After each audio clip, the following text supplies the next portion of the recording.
Bien le bonjour, j'espère que vous allez bien. L'OM est éliminé de la Coupe de France comme à l'accoutumée. On n'ira pas en finale, on n'aura pas fait un parcours honorable. Bis repetita, une fois n'est pas coutume. C'est comme ça, on est habitué depuis 35 ans. Aujourd'hui, c'est même plus de la déception, c'est du fatalisme. De toute façon, l'OM n'affiche pas un niveau flamboyant depuis plusieurs semaines, pour ne pas dire le début de saison. Donc aujourd'hui, est-ce qu'on est étonné d'être éliminé à ce stade? Pas tant que ça. Déjà, quand on regarde face à Thionville, on se disait heureusement que c'était une équipe de 5e division, parce que face à une Ligue 1, on aurait du mal à passer. Ben voilà, tu joues une Ligue 1, tu passes pas. Même si Rennes n'a pas été aussi excellent, ils ont fait preuve de beaucoup de déchets techniques, ils n'ont pas excellé dans le jeu comme l'Olympique de Marseille, mais eux au final sont passés au tir au but. Sur le match en lui-même, l'OM a été assez intéressant à certains moments de la première période parce qu'on cherchait le but, on a essayé d'avancer, on a proposé quand même certains bons décalages et l'OM justement a été récompensé par un beau but de Jordan Veretout sur une belle offrande de Jonathan Klaus. Même si la défense rennaise s'est trouée, on a été présent, on a réussi à marquer. Donc ça, c'était quand même une bonne chose, mais le plus dur était à venir parce que l'OM ne sait pas maintenir un score et a du mal face à une équipe qui revient des vestiaires armée jusqu'aux dents pour essayer de revenir au score. En seconde période, comme on pouvait le penser, Rennes, en étant mené au score, est arrivé combatif, a obtenu un coup franc qu'on pouvait largement éviter et a marqué sur coup de pied arrêté. Il faut bien noter que l'OM sur coup de pied arrêté, on est vraiment faible. Il faut rappeler que l'OM a quand même concédé pas mal de buts sur corner, surtout juste avant la trêve. On en a pris 2 ou 3 comme ça. Là, c'était un coup franc, mais le résultat, c'est le même. Il faut être concentré, précis au marquage. Ça n'a pas été le cas. Terrier, il a placé sa tête, il a marqué. Et à ce moment-là, franchement, la qualification, pour moi, à mon sens, elle est en train de s'éloigner. J'ai même été étonné qu'on n'ait pas pris de second but. Sur un plan individuel, Paolo Lopez a fait le boulot de son côté où il a arrêté un penalty qui était injustement sifflé. De toute façon, Jérémy Pignard, il n'était pas à la hauteur du match. Donc, il a fait n'importe quoi. L'arbitre 0 sur 20. Ulisses Garcia qui est rentré en cours de jeu pour remplacer Murillo. Au départ, quand il a eu le ballon, il a proposé 1 ou 2 bons centres et ça a laissé présager de sa qualité technique sur cet aspect parce que on nous avait averti que c'était un très bon centreur. Donc moi, les premières impressions que j'ai eues sur ce niveau, c'est qu'on a enfin trouvé quelqu'un qui donne de très bons ballons et si il était bien sur ses appuis, bon dans le couloir, on avait peut-être une bonne recrue. Mais sur le défensif, c'était pas ça. Hein. Bon, c'était son premier match, donc aujourd'hui, est-ce qu'on peut l'accabler? Il rentre en cours de match suite à une blessure, donc il n'est pas forcément prêt à rentrer. Match assez important, on ne connaît pas encore bien ses coéquipiers, mais ça laisse rien présager d'extraordinaire, même si on espère qu'il pourra nous surprendre positivement, mais ça n'a pas été fou, hein. Il n'a pas été exempté de tout reproche sur le but qu'on a encaissé, et le penalty, même s'il n'était pas pour lui, il était quand même... il aurait pu en causer un véritablement. Donc Ulisses Garcia, on va attendre pour bien se prononcer sur son sujet. Mais bon, aujourd'hui, on n'a pas ce qu'il y a de mieux en Europe dans ce couloir-là. Et on espère qu'il montera en puissance. Parce que juger un joueur quand il arrive, c'est facile.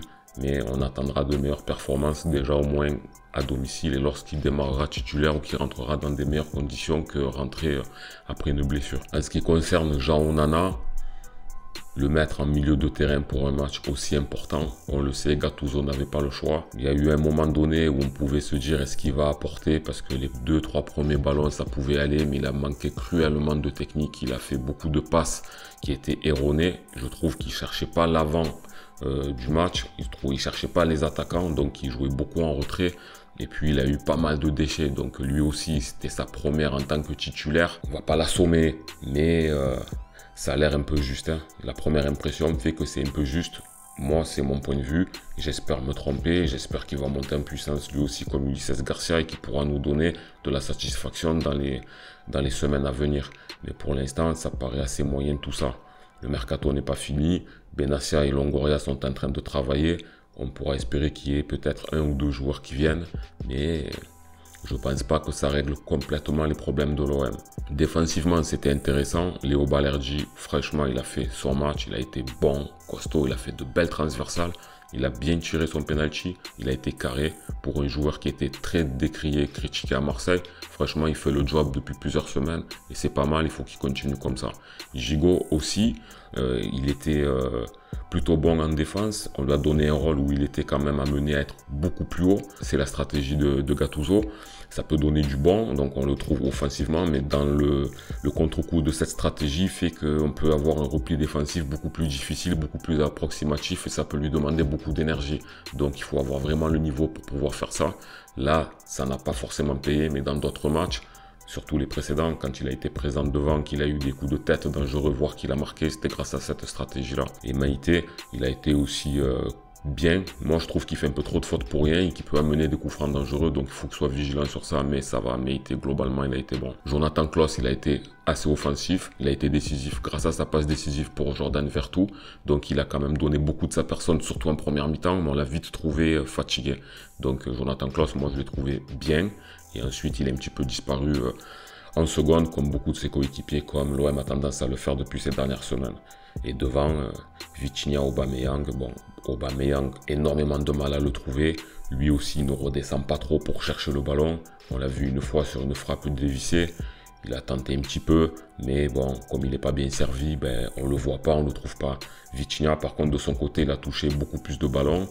On voit qu'il donne encore de l'envie, de la combativité, qu'il essaye quand même de chercher le but, mais il a toujours cette touche de balle en trop, il a toujours ça, c'est quand tu tergiverses, c'est quand tu es un peu dans la non-confiance. Donc on voit que Vitinha, c'est au-delà du football, c'est sa confiance qui est mise à rude épreuve, et donc il aurait fallu que dans un match comme celui-ci, il fasse une passe décisive ou qu'il marque pour pouvoir se libérer, mais un Vitinha comme ça, c'est pas possible, il n'est pas décisif, donc sa prestation a été plutôt terne, même si il a montré de l'envie. Donc c'est difficile de regarder vraiment dans le détail qui a été bon, qui n'a pas été bon. Là aujourd'hui un peu fané, on est obligé de retenir l'élimination. Donc l'OM est dans le dur, ça fait peur pour le reste de la saison. Ce qui est vraiment très décevant, c'est que c'était la seule voie pour essayer d'accrocher un titre. Parce qu'on sait très bien que lorsque le championnat commence, à 95% du temps, la première place, elle est déjà prise. Tu sais très bien que lorsque tu te qualifies en Europa League, la probabilité de la gagner, elle est assez faible. Personne n'a gagné la Ligue Europa en France et personne n'est prêt à la gagner apparemment. L'OM n'a pas le niveau pour pouvoir gagner cette coupe. Et j'espère, quand je tourne cette vidéo, me faire mentir et que dans 4 mois, je dis on l'a gagné, je me suis trompé. Mais je crois pas. Et aujourd'hui, c'était la Coupe de France qui nous permettait de pouvoir accrocher quelque chose et pouvoir montrer aux plus jeunes ce que c'est quand l'OM gagne. Donc aujourd'hui, moi, je suis assez fataliste et très inquiet parce que il faudra aller chercher la 4e place pour un tour préliminaire pour la Ligue des Champions. Et ça, c'est pas gagné. Tu es 7e, tu vas affronter des grosses équipes à l'heure qu'il est. Ton équipe, elle est décimée par les blessures. Il y a beaucoup d'absents. Donc, ça va être difficile de faire quelque chose face à Monaco. Le seul truc qui me maintient un peu en vie face à Monaco, c'est le fait de me dire qu'à domicile, on est invaincu. Mais bon, si on perd pas, mais qu'on gagne pas, et qu'à domicile, on prend un point par un point, c'est pas suffisant. Parce que la 4e passe, pour aller la chercher, il va vraiment falloir cravacher. Et avec l'effectif que l'on a actuellement et le jeu qu'on propose, même avec le retour des Africains, je pense que ça risque d'être très très dur. Même l'Europa League, on se fait une joie de la jouer. L'OM, on est programmé pour ça. On est programmé pour faire de la Coupe d'Europe, des matchs. Mais aujourd'hui, force est de constater que je pense que ça risque plus de nous pénaliser qu'autre chose. Donc, je ne vais pas dire à ce que je souhaite qu'on soit éliminé face au Shakhtar, mais si la logique elle est respectée, on ne va pas faire long feu, on ira en Conference League, mais limite, il faut vraiment se concentrer sur le championnat. Parce qu'aujourd'hui, quand on entend Pablo Longoria s'exprimer, on n'a pas eu l'argent de la Ligue des Champions, on n'a pas eu l'argent de la Ligue des Champions. Donc aujourd'hui, si on en croit le président, c'est la Ligue des Champions qui nous a manqué, qui a fait que pour l'instant, on fait une saison très moyenne, pour ne pas dire médiocre. Il faudra jeter toute notre énergie dans la bataille pour accrocher la 4e place, mais moi aujourd'hui je suis assez fataliste, donc je ne sais pas vous ce que vous pensez de cette situation, mais quand on regarde de manière générale et globale l'effectif, il n'est pas plus fort que l'année d'avant ou encore que l'année d'avant. Je vois plus l'OM qui doit sauver les meubles que l'OM qui peut aller chercher quelque chose avec de la performance. On est obligé d'être dans cet état d'esprit parce que peu importe qui on rencontre, on ne développe pas de jeu.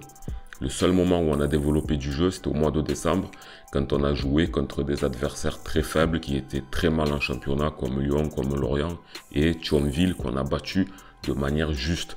Les amateurs n'ont pas démérité. Voilà, je ne sais pas si c'est le coup de l'élimination, parce que perso, moi je misais sur la Coupe de Français, je misais beaucoup. parce que je sais que c'est la seule voie pour avoir un titre pour l'OM et on l'a encore une fois perdu. Donc prochaine rencontre face à Monaco, il va falloir croiser les doigts et espérons que l'OM fasse le job. Et puis ça peut être notre seul salut, sortir une belle rencontre face à un adversaire redoutable à domicile, ça nous redonnera peut-être de la confiance et c'est ce qui nous donnera de l'élan pour aller chercher cette quatrième place. Voilà les gars, pessimiste un petit peu, mais c'est comme ça. Donc n'hésitez pas à me dire un petit peu dans les commentaires, vous, ce que vous en pensez, à qui la faute, qu'est-ce que vous voyez pour l'avenir de l'Olympique de Marseille. N'hésitez pas à vous abonner, à liker la vidéo si elle vous a plu. Je vous dis ciao, à la prochaine. C'était Karim Djouf.